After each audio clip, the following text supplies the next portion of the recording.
The Chicago Sky show really good effort in this game against the Minnesota Lynx despite losing by 5 points. We're going to talk about it, break it all down and more right after this. Welcome to Chicago Sky Central, and here's your host, Haize.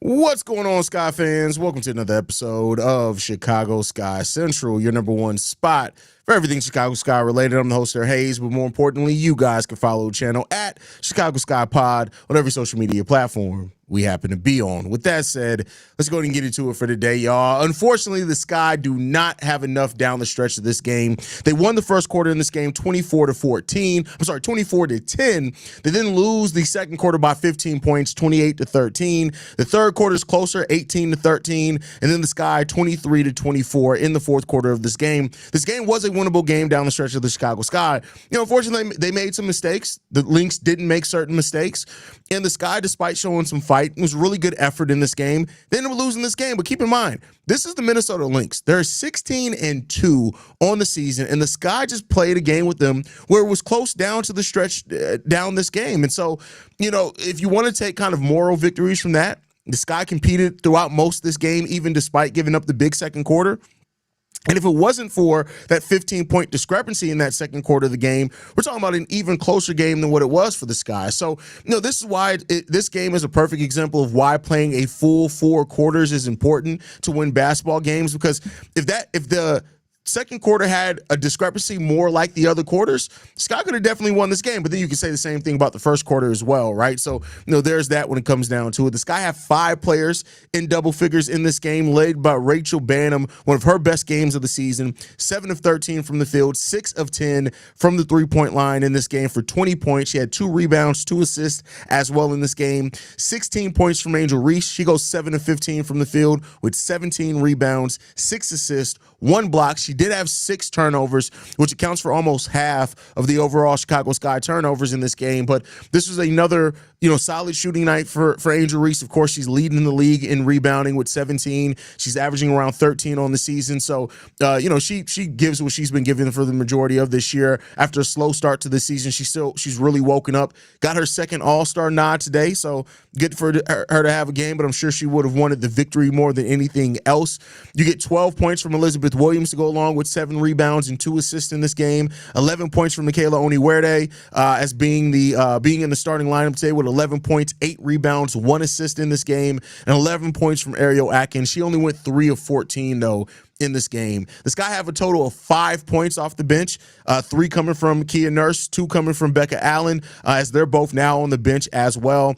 Haley Van Lith and Maddie Westbelt combined for 9 minutes played. They go combined 0 for 5 from the field in this game. And this is why you need to play your rookies a little bit more and not wait to play them till you absolutely have to. But that's just a criticism I have on Tyler Marsh overall. That's not going to go away over the course of this season. But, it is what it is when it came down to it. Unfortunately, the one in Mars right here. This was a hard-fought game today. And the Sky just did not come out on the other side of this. They did not execute well enough in certain areas of this game to be able to win it. And, you're up against the Lynx, the best team in the league per record in the WNBA. So there's that one. Turnovers continue to be the story. 13 turnovers to only 8 for the Minnesota Lynx today. You got to get that underway, right? But I will give the Sky credit. They shot the three-ball really well today. 10 of 23 for 43%. Only 37% from the field, which is bad. They need to be a little bit more solid in that area.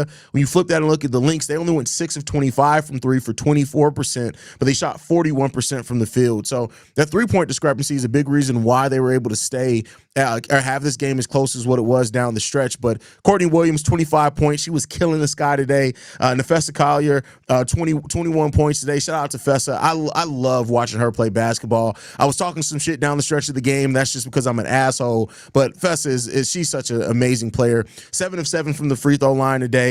The Lynx overall were 14 of 17 from the free throw line, 82%. The Sky only got 8 free throws in the total of this game. So that was a big discrepancy at the free throw line. And, it is what it is. You're going to get the calls when you're at home and you're clearly the better team. So I'm not even going to bitch about that too much. That's going to happen in every basketball game that you watch. So that just is what it is when it comes down to that. So We'll see. Jeremy says, I hate Rachel rushed that last shot with all that time left. I mean, it was a bad possession. So, yeah, she did rush the shot, but overall, it was a bad possession. I do think, and not to blame Michaela Onyewerede, but I think Kia Nurse or Rebecca Allen probably should have been out there instead of Michaela Onyewerede, just to add another shooter, because the defense was able to really zero in on Rachel Banham, especially because she had a big three on the possession before that. And, that's just kind of the coaching thing. They got to do something about those refs. I mean, when the Sky have been playing as bad as they have, I don't think the Sky are going to get the benefit of the whistle really with any officiating crew out there. Just needed more very hard fault. Hopefully, we will get Miller back soon. Hopefully. Isn't the final today? Am I not mistaken with that one? Maybe I'm tripping. Good fight against the best team in the W, and the refs without Camilla. Yeah, you're not wrong, Nate. The refs are horrible. Angel was the worst whistle. Has the worst whistle in the W.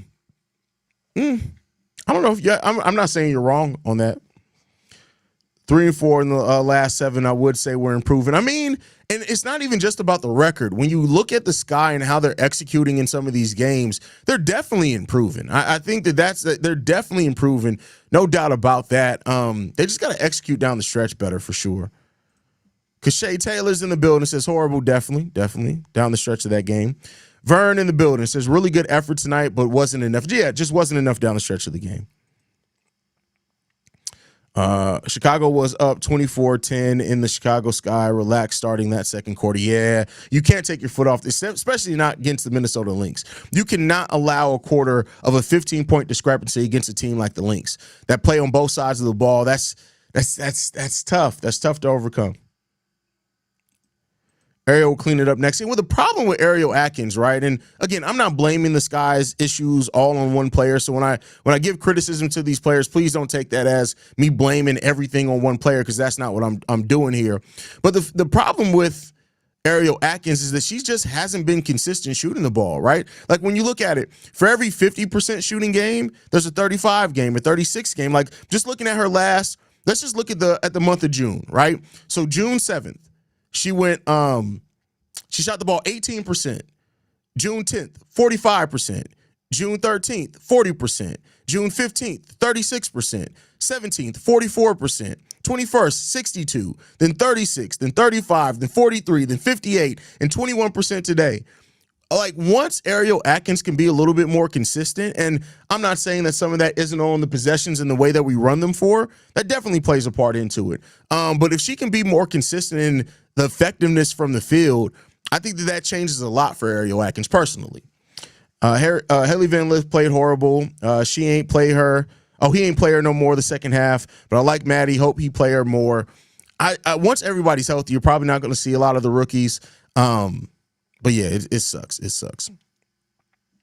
Mo Jeff might need to come off the bench because we really ain't get anything when HVL is out there. I don't think Mo Jeff is healthy. Like, I think that she set this game, like, I think she had a setback. Like, it's just, you can't bet on her when she's not healthy. And unfortunately, she had a guaranteed contract. Joy says, not making it the main reason for the loss, but refs called nothing for Reese or Williams. You're not wrong. You're not wrong at all. The rotations are still weird. Yeah, the rotations are weird, but you got to keep in mind, we have no point guard on the roster anymore, and not a knock to HVL, but she's not a true point guard. We have no actual point guard on the roster. And then the big depth, but now with Camila Cardoso gone, it's little to none. Like Michaela Onyewerede can play the 4. Maddie Westbeld can play the 4 for sure, but like we don't. Maddie Westbeld's a rookie, and Michaela Onyewerede can play the 4, but she's better as a 3. And so, our lineups are going to be weird right now because that's just the way that it goes. Like it's too inconsistent. Like we don't have enough depth at certain positions.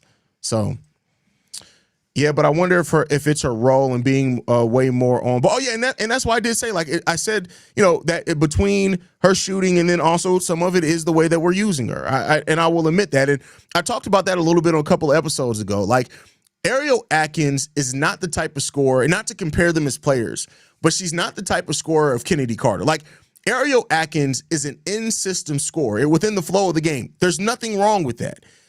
Kennedy Carter is the type of scorer. Kalia Copper was the same way, right? Kalia Copper was the same way. But they're the type of scorer that they can score outside of the offense. Meaning, if an offensive possession breaks down, Kennedy Carter and Kalia Copper can still go and get you a bucket. Ariel Atkins can do that sometimes, but she's not as consistent as those ladies in that way, right? So if the offense breaks down and breaks down consistently, she's not the type that's just going to be able to just go out there and get you a bucket on every possession. There were some possessions last year where the offense completely broke down and Kennedy was able to go get a bucket because that's the way that she can score. She can score a lot of different ways, but that's one of the ways that she can score. This Sky team, with them not having a point guard, with them not being as consistent with three-point shooting, they need a scorer that can score outside of the framework of the offense. And keep in mind, the framework of our offense is still a little shaky even then too, right? So it is what it is at this point. Like we don't have the type of scorer that we need for, I think, this version of the team. And in part, when we got Ariel Atkins in, right, and Steve-O was higher on the move than I was, but when we got it, part of it is that the fact that we also got Vandersloot, and you thought that with Courtney Vandersloot running the offense, it was going to put Ariel Atkins in a position where she wasn't going to have to score as much outside of the framework of the offense. Now that that's gone, that's where you're left into this type of thing. So, it's unfortunate when it comes down to it. Haize, Donde, you think Oniwerde's too small to play the power forward? No, I don't think she's necessarily too small. I think running small because she's tough. Michaela Oniwerde is tough as a motherfucker. Like I just want to be clear there. Michaela Oniwerde is a tough motherfucker. So I think that she can do it, especially defensively. But when you run any type of small ball, eventually you're going to run into somebody who's just too big for you. No matter how skilled you are defensively, no matter how tough you are, sometimes you're going to run into somebody who's just too big and are too strong. And that's where it is come down. I like your sweater. You think I'm wearing a sweater in July? A sweater? This is a t-shirt. What kind of serial killer do you think I am? You think I'm wearing a sweater? What are we doing here? What are we doing? Do you see us making trades to balance up the roster a little more? Vern, I honestly don't know, bro. And I wish I can give you some large, insightful answer on that, but Jeff Pagliocca, to me, right? And please, anybody in the comment section that feels differently, please feel free to say your piece on it, and I'll read it, right? But to me, Jeff Pagliocca feels like he does his big one in the offseason, and unless something crazy happens, he just sits back and is like, I did what I was supposed to do. And it's like, as a GM, you should be always looking to improve your team. I don't think that this guy make a midseason trade last year if it wasn't for Marina Mabry asking for a trade. I think Jeff Pagliocca was perfectly content sitting back and being like, all right, yep, yep. Y'all see what I did this offseason? Yeah, I got Angel, I got Camilla. I did it. Yep, I did that. That's cool. And I fully think that Jeff Pagliocca is somewhere in his office sitting there like, I got Ariel Atkins. We got Haley Van Lith. We got Svitka, who's not coming over. I drafted Maddie Westbeld. What more do you expect me to do? Go coach. And he's just sitting on his hands like, I did what I was supposed to do. I holla at y'all in the offseason because he's a lazy son of a bitch. So until I see Jeff Pagliocca actually show and wake up and he realizes or gives a damn that this team is imbalanced, that we don't have a point guard, that we until I see something like that from him, I don't know what the hell to say. Because Jeff Pagliocca is a lazy ass GM. I'm just going to be 100% frank with y'all. I know some people don't like cursing on their podcast. I apologize. Put your ear muffins on. But Jeff Pagliocca is a lazy motherfucker. And I don't know what else to say for it other than that. Jeff Pagliocca is a lazy son of a bitch. And he thinks he's the smartest person in the room and ain't did shit. So until Jeff Pagliocca realizes that he ain't shit, I don't think that he's going to wake up and do anything midseason. Jeff Pagliocca is a lazy son of a bitch. So it is what it is. It is what it is. He's a lazy motherfucker. So I don't know what to tell you on that one. I fully and 100% believe Jeff Pagliocca is somewhere sitting in his office thinking, I did my big one. It's not my fault. It's the players and the coach's fault. I did what I needed to do this offseason. And that's stupid. We're in the middle of a restart. Why would we restart again? That's just idiotic and dumb. That's stupid. Now, I know I said that y'all can share y'all opinion, but I didn't mean stupid-ass opinions. Like, if you got a stupid-ass opinion, leave that shit to yourself. Again, I'm not the nice person in the Sky community. Quita is the nice person. She's a wonderful person, a wonderful content creator, and somebody that I think most people should try to be like. Don't be like me. I'm an asshole. You're stupid. This is a stupid comment, right? So I'm going to say that. It's stupid. It's dumb, okay? Do you realize that we just started a rebuild not even a full 18 months ago? You're stupid, okay? Like, go back to the drawing board. Go pick yourself up some titty milk. Maybe it can help reinvigorate your brain because your mama clearly didn't breastfeed you, and wonder and ask yourself, why you stupid? That's what I need you to do. Ask yourself that. Now, this is smart. The Democrat, fire Jeff. Now, I agree with you on that one. I agree with you on that one 100%. I agree with you on that one.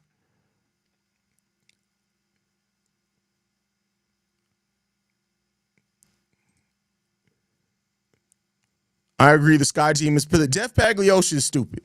He's dumb. I don't know what else to say about it. Jeff Pagliocca is a lazy GM. He's lazy. This is what it is. He does one move, or that's unfair. That's unfair. He did more than one move, but he seems like the GM that feels like he's the smartest person in the room. So even if Tyler Marsh was going to Jeff Pagliocca and saying, "Hey, we could use a point guard and maybe another shooter," I feel like Jeff Pagliocca should say, "You got Rachel Banham. I gave you Courtney Vandersloot and Haley Van Lith. What do you want me to do?" And Jeff could be like, Courtney's been injured since like 5 games into the season, Jeff. And then Jeff will look at him and say, "Well, Tyler, when is she coming back?" And Tyler would be like, "Well, she tore her ACL. She may not come back." And Jeff's going to say, "Well, I'll holler at you in 3 months. We'll work on it in the offseason." And that's even if Tyler Marsh is even going to him talking about that. And Dwayne Wade somewhere with nipple clamps on, letting Gabrielle Union peg him. So I don't know what's going on there. I'm just saying, this is what's happening here. That's what's happening. So nobody in this organization gives a shit. Nobody cares. We care more than the organization cares. Welcome to being Chicago Bulls fans. I know this is Sky Central, but this is exactly what it feels like to be a Bulls fan. Because they don't give a shit.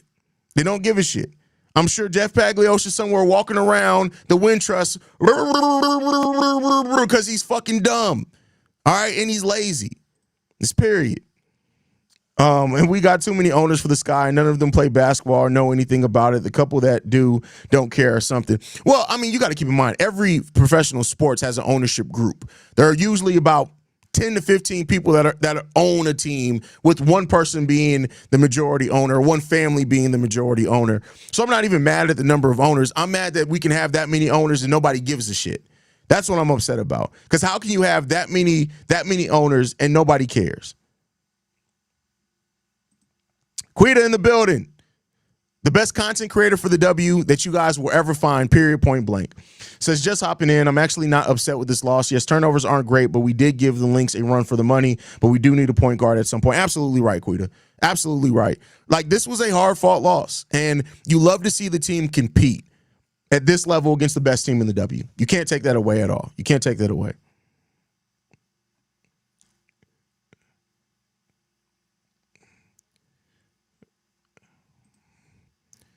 Haize, who would you win the game? Chicago Sky versus Chicago. Come on, bro. What are we talking about here? If you're talking about just skill, it'd be a little difficult. He bought the Sky so he can get Zaya draft. First of all, no, and he's only part owner into the Chicago Sky, but over course, Haize goes left real quick. I'm just frustrated with this team. Not frustrated with just this loss. Like I said, the players competed today. So I want to be clear. My frustration is not with the players at all. It's with the fact that we have a GM that doesn't seem like he cares to see where the team's struggling at and do anything about it. That's where my frustration is. The players are doing the best that they can. They've been playing way better basketball over like the last 5, 6, 7 games. So my frustration is not with the play. The players are doing the best they can with an imbalanced roster. My frustration lies in sometimes with the coaching decisions and sometimes and definitely with Jeff Pagliocca, and it almost seeming like he sees holes on this team that he created. There's almost no holdovers from James Wade anymore, right? So this is almost solely the team that Jeff Pagliocca wanted here. And it's like he does nothing about it, right? That it's almost like nothing about it at all. And that's where my frustration lies. So my frustration isn't with the players at all.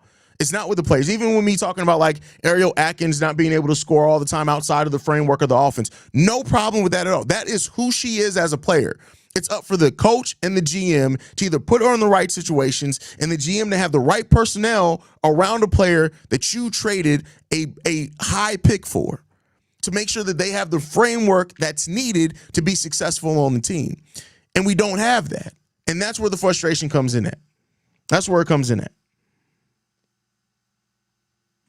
Chicago sports ownership overall is bad. Pick a sport, any sport. Everyone besides the Cubs is trash. The owners are fine with where they are now, and no one wants to take a risk or see future success. You are cooking, Quita. Absolutely. It seems like the Bears ownership literally just woke up. It seems like they just woke up, and we got to see you get on the court before I'm willing to say that 100%. But like, it's frustrated. It's definitely frustrated. Not to be the dead horse, but we could really use Kennedy back on this team. It's probably not going to happen. It's not going to happen. Jeff said they just need to play better. I'm glad he cleared that up. That dude frustrates. Jeff Pagliocca frustrates the holy hell out of me. I'm not even going to lie to y'all. He frustrates the holy hell out of me. Every time I see him talk, it's just like, you really think you gaslighting us? I respect Jeff Pagliocca more if he came out there and was like, listen, this is the team that I put out there this year. This is the team that's going to stay there, and I'll figure it out after how this shakes out in the offseason. I'd respect that more. But, it is what it is. Now Citron is an all-star, and I remember saying that we should have drafted Citron over trading for Ariel Atkins, and I was told that I was tripping. That's all I'm going to say. But I want to thank y'all for tuning in, man. That's it for me for today. I'm going to check out on this one, man. I love you guys. You guys are amazing. Go and follow Quita Love Sports over there. Like I said, the best content creator for the W that you will ever find, hands down. If you're not subscribed to Quita, you're tripping. You're not doing yourself the best that you can, man. Make sure you guys are following us at Chicago Sky Pod. You can send us any feedback, questions, comments, concerns, Chicago Sky Central at gmail.com. And then lastly, if you want to leave a text message and or voicemail for the mailbag, the number to do so, 773-270-2799. We're the #1 spot for everything Chicago Sky related. I'll see you guys on the next one. Love you guys. Peace, y'all. This has been a presentation of the Break Media.